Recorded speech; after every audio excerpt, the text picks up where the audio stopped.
नमस्कार दोस्तों, हरे कृष्णा, राधे राधे। कैसे हो आप सब लोग? आने वाली है देवउठनी एकादशी, एक बहुत बड़ी एकादशी है। इसमें 4 महीने के बाद योग निद्रा से भगवान श्री विष्णु नारायण जगते हैं और इसके बाद तुलसी विवाह संपन्न होता है, देव उठाया जाता है और सबसे बड़ी बात, जो भी मांगल कार्य इतने दिन नहीं हो रहा था, वो सभी प्रकार का मांगल कार्य इसके बाद शुरू हो जाता है। तो आप कोई एकादशी का पूजा करें या ना करें, व्रत करें या ना करें, देवउठनी एकादशी का पूजा सुबह हमें घर पर ज़रूर करनी चाहिए।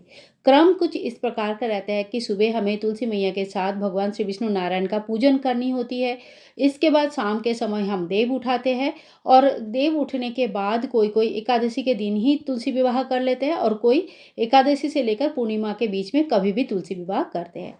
तो चलिए आज ना मंदिर में ही बहुत ही सरल विधि से देवउठनी एकादशी की पूजा विधि मैं आप सभी के साथ शेयर करने वाली हूँ। कब करने हैं पूजा, कितने बजे हमें पारण करना है, ये सारी जानकारी भी आपको मिल जाएगा। डिस्क्रिप्शन बॉक्स ज़रूर चेक कीजिएगा। तो देखिए, सबसे पहले तो मैंने अपनी मंदिर की पूरा पूजा कर लिया है, धूप दीप प्रज्वलित कर दिया है, सभी को स्नान करा दिया है। उसके बाद तुलसी मैया को भी मंदिर के सामने विराजमान किया है। आज के दिन तुलसी मैया का पूजन भगवान विष्णु जी के साथ अति अवश्य ही करना चाहिए। इसके बाद हम भगवान श्री विष्णु नारायण का मेरे पास विग्रह है, तो हम उनको स्नान कराएँगे, इत्र लगाएँगे, अंगपोषण कर देंगे। और अगर आपके पास फ़ोटो है, तो फ़ोटो का तो इस तरह से स्नान नहीं होता है, ऐसे में आप जल का छींटा देते हुए स्नान का खाली भाव करवा लें। इसके बाद हम यहाँ पे एक चौकी लगाएँगे और पीला कलर का आसन बिछाएँगे। भगवान विष्णु को पीला कलर बहुत ही ज़्यादा प्रिय होते हैं। क्योंकि ये एकादशी है, इस दिन चावल का व्यवहार निषेध रहता है, इसीलिए हम तिल का आसन लगाएँगे। भगवान श्री विष्णु नारायण को अगर तुलसी के माला है तो ज़रूर पहनाइए। बेसिकली जो भी आपके यहाँ पे भगवान श्री विष्णु नारायण का स्वरूप है, उन सभी को तुलसी माला हमें ज़रूर पहनाना चाहिए। इसके बाद हम तुलसी में देव वृक्ष की पूजा करते हैं, तो जल चढ़ाते हैं।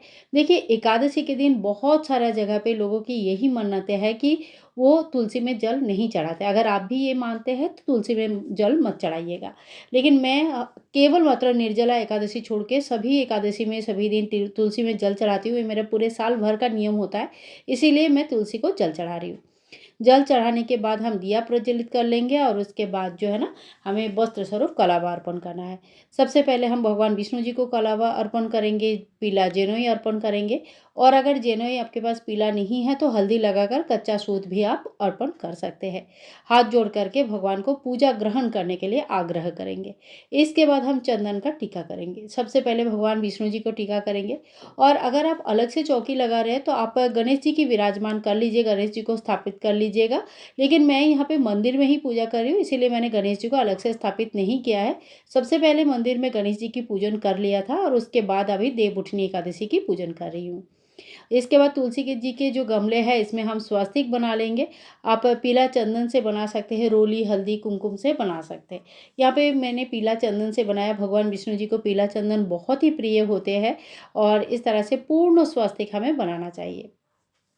तुलसी के गमले में पूर्ण स्वास्तिक बनाने के बाद 11 टीका हम लगाएँगे, क्योंकि 11 के दिन है, एकादशी के दिन है और 11 में 11 टीका का बहुत ज़्यादा महत्व होता है। पहले हम पीला चंदन से टीका लगाएँगे, हल्दी से टीका लगाएँगे, उसके बाद हमें रोली या कुमकुम से टीका लगाना है। देवउठनी एकादशी के सुबह का जो पूजा होता है, इसमें तुलसी मैया को सिंदूर नहीं चढ़ता है। पूजा सिंदूर चढ़ाने का जब हमारा ठाकुर जी के साथ इनकी विवाह हो जाती है तुलसी मैया का, उसके बाद हम सिंदूर चढ़ा सकते हैं। ठीक है? तो यहाँ पे मैंने जो रोली है, रोली से हमने टीका कर दिया। देखिए, रोली और सिंदूर अलग-अलग होता है, तो हम रोली चढ़ा सकते हैं, सिंदूर नहीं चढ़ाते हैं। ठीक है? तो इस तरह से हम आप चाहे तो तुलसी मैया का बढ़िया-सा आज के दिन श्रृंगार भी कर सकते हैं। जैसे बहुत लोग चूड़ी पहनाते हैं, मेहंदी लगाते हैं। अगर आप विवाह नहीं भी करते हैं, तभी भी शाम के टाइम पे धूप दीप आरती जब हम करेंगे, तो तुलसी मैया को बढ़िया तरीके से सजाया जाता है। इसके बाद देखिए, हमने तिल अर्पण कर दिया, माता रानी को भी तिल चढ़ा देंगे, भगवान श्री विष्णु नारायण को भी। आज जो भोग चढ़ता है, इसमें आंवला और सिंघाड़ा ये सारे विशेष माना जाता है, क्योंकि ये ऋतु फल होते हैं और ये सारी चीज़ें देवउठनी एकादशी के जब देव उठान हम उठाते हैं, तभी भी हमें ये सारी चीज़ें चढ़ाना होता है। साथ ही में हम केले के भोग लगाएँगे, क्योंकि केला भी भगवान विष्णु को बहुत प्रिय फल होता है, पीला फल बहुत ज़्यादा प्रिय रहते हैं। अब सभी को धूप और दीप दिखाएंगे। देखिए, मंदिर में हमने पहले ही धूप और दीप करके रखा है, लेकिन जब भी हम कोई पूजा अलग से करते हैं तो अलग से हमें धूप और दीप जरूर प्रज्वलित कर लेना चाहिए। मंदिर का ही यूज़ नहीं करना चाहिए। अलग से हम भगवान की चौकी में एक धूप एक दीप हम प्रज्वलित कर लेंगे। अब हाथ जोड़ करके पूजा में रही कमियों के लिए क्षमा याचना करेंगे और साथ ही में थोड़ी सी दक्षिणा चढ़ा देंगे। अगर आपके पास फूल है तो सभी देवी देवता को फूल चढ़ा दीजिएगा, और अगर फूल नहीं है तो कोई बात नहीं, बिना फूल का भी आप कोई पूजा कर सकते हैं। मेरे पास पीला फूल था तो मैंने सभी को पीला फूल चढ़ा दिया है और सभी को भोग लगा दिया है। इसके बाद देखिए, हमें कथा पढ़नी है। अगर आप कार्तिक महीने की कथा पढ़ते हैं तो आप वो पढ़ सकते हैं।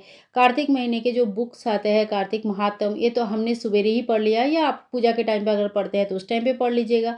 इसमें भगवान श्री विष्णु नारायण का स्तुति, आरती, माता तुलसी रानी के चालीसा वगैरह सारे सब कुछ दिया हुआ रहता है। तो आप तुलसी के चालीसा पढ़ सकते हैं, आज स्तुति कर सकते हैं, भगवान श्री विष्णु नारायण के सहस्त्र नाम जप कर सकते हैं। बहुत सारे चीज़ें हैं जो इस दिन जैसे भी आपको सही लगे, आपके समय मिलता है, उस हिसाब से आप कर लीजिएगा। और एकादशी जो भी करते हैं सभी के पास एकादशी के बुक तो ज़रूर होंगे। यहाँ पे आप एकादशी के जो देव उठनी, देव प्रबोधिनी एकादशी है, उनकी व्रत कथा जो है आप निकाल लीजिए, पढ़ लीजिएगा। सबसे बेस्ट यही रहता है कि आप भगवान के सामने बैठ के हाथ में थोड़ी सी फूल और तिल लेके इस कथा को पढ़ लीजिएगा खुद से। ये सबसे अच्छा होता है। अगर संभव नहीं है तो कहीं से सुन भी सकते हैं। अब जैसे ही हमारा पढ़ना हो जाता है कंप्लीट, बुक भी हम यहीं पे रख देंगे और जो फूल हमने लिया था वो बुक के ऊपर ही रख देंगे। हाथ जोड़ करके पूजा में रही कमियों के लिए क्षमा याचना कर लेंगे। और देखिए, चौकी हमें अभी नहीं उठानी है, शाम के टाइम पे भी हमें यहाँ पे धूप दीप करना है। और जो फल वगैरह है ये आप प्रसाद स्वरूप बांट सकते हैं। शाम को धूप दीप होने के बाद अगले दिन सुबह पारण के समय पारण करने के बाद ही चौकी उठती है। तो आप उसी हिसाब से चौकी लगाए जहाँ पे आपको चौकी एक दिन आप रख सकते हैं। आज के दिन एक अखंड दिया अगर प्रज्वलित करते हैं तो कहते हैं कि सभी प्रकार की मनोकामनाएं पूर्ण हो जाता है। तो आप अखंड दिया जला सकते हैं। कार्तिक के महीना है और इस दिन से 365 बाती का दीपदान भी शुरू हो जाता है। तो आप चाहे तो 365 बाती का एक दीपदान भगवान श्री विष्णु नारायण के सामने कर सकते हैं। लेकिन देखिए, जब भी हम दीपदान करते हैं 365 बाती का, इसका लौ बहुत ज़्यादा बड़ा होता है, गर्म भी बहुत ज़्यादा होता है। तो थोड़ा सा सेफ डिस्टेंस पे रख के अपनी सेफ्टी को देखते हुए आप इस बाती को प्रज्वलित करें, और जब तक प्रज्वलित है आप उनके आसपास ही कहीं रहे ताकि कोई भी गलत काम ना हो जाए। इसके बाद लास्ट में हमें करनी होती है आरती। आरती अलग से भी आप धूप दीप प्रज्वलित करके कर सकते हैं, कपूर जला के कर सकते हैं, या जो भी दीपक हमने प्रज्वलित किया उससे भी आरती कर सकते हैं। भगवान श्री विष्णु नारायण को सभी को आरती दिखाने के बाद पूरे घर को आरती दिखाइए, बच्चों को आरती दीजिएगा। और शुद्ध सात्विक आहार ग्रहण करके भी इस पूजा को किया जा सकता है अगर आप व्रत नहीं रखते हैं तो। और अगर व्रत रखते हैं तो फिर बहुत लोग निर्जला भी रखते हैं और बहुत लोग फलाहारी व्रत भी रखते हैं। तो जो भी आपका व्रत का नियम है आप उसी हिसाब से ही व्रत रखें। हर एक बार अलग अलग नहीं होता है, हर बार एक ही नियम से व्रत रखा जाता है। तो इसी तरह से हमें देव उठनी एकादशी की पूजन करना होता है सुबेरे के टाइम। सुबेरे पूजन करने के बाद शाम को हमें देव उठाना होता है। देव उठान कैसे बनाया जाता है, उनकी पूजा कैसे किया जाता है, देवता को कैसे उठाया जाता है, ये सारे वीडियोस चैनल पर ऑलरेडी है। आप उन वीडियोस को ज़रूर चेक कीजिएगा, बहुत ही अच्छा लगेगा। और पूरे दिन आपका शेड्यूल कैसे रहेगा ये भी आपको बहुत ही अच्छी तरह से समझ में आ जाएगा।